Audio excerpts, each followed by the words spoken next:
Yeah. Oh, we're all good.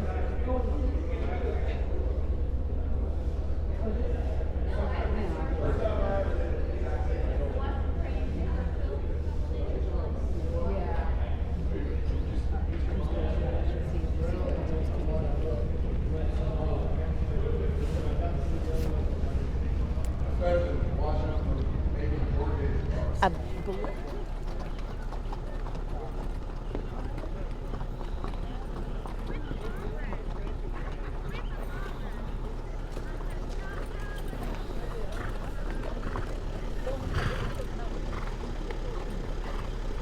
Super cool.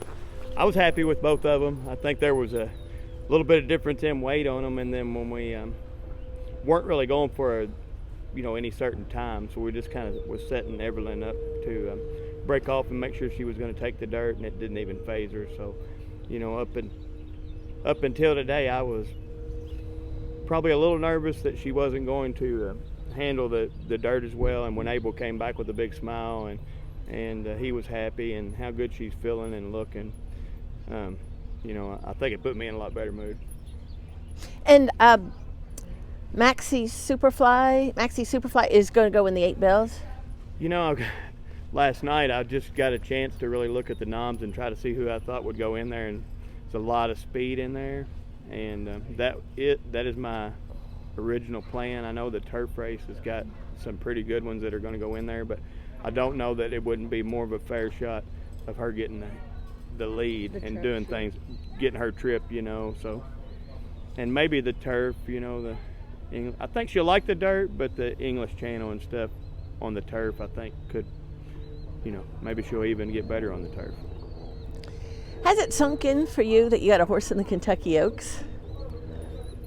Well, I try not to get too excited, because a lot of the times in my life when I get really built up for something big and then it doesn't work out, it's a big letdown. So I'm kind of just trying to stay this level, and really are excited. It's something to talk about, and especially me and Brooklyn and the guys in the barn, and everybody wants to know about that horse. And am I surprised at this point to be there? I'm happy at this point. I'm surprised it took so long.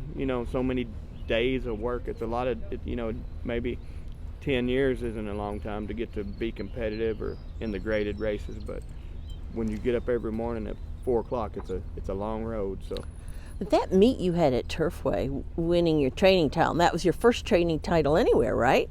First training title anywhere, and wasn't expecting to be in that position. I think I told you I knew we would win a lot of races, but it wasn't even a target. I don't like to set my sights on something that I don't feel like is possible. So we hit a good streak there. When you win 2 or 3 a week, your momentum changes. And that had you running up and down the highway quite a bit from where you live all the way to Turfway.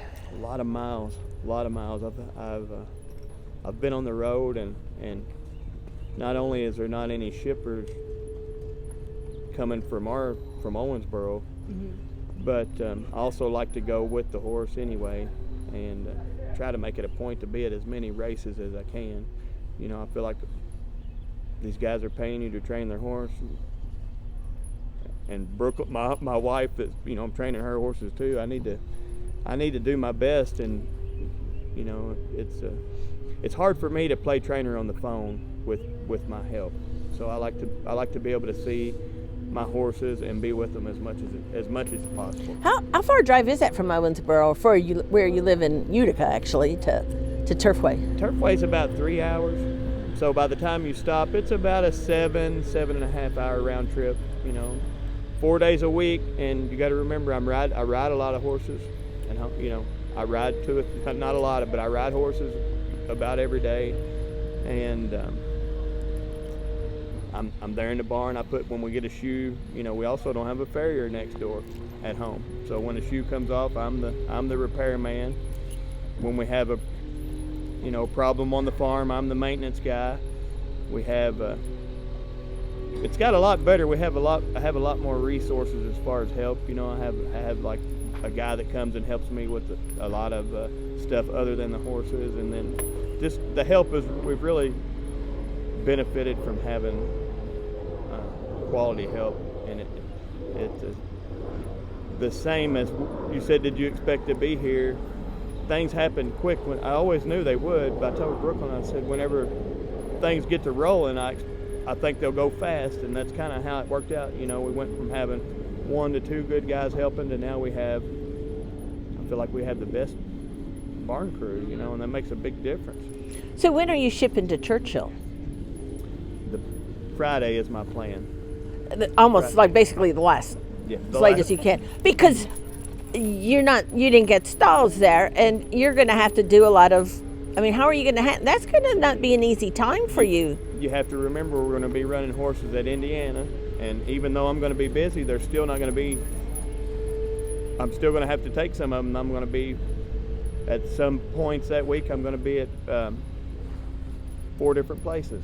You know, home. I'm gonna have to keep these horses at Keeneland until Ellis Park opens, and then so there's going to be some logistics, you know, and I think that could be a full-time job just planning.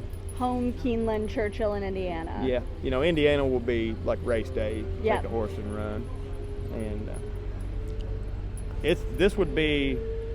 this is a dream job for me.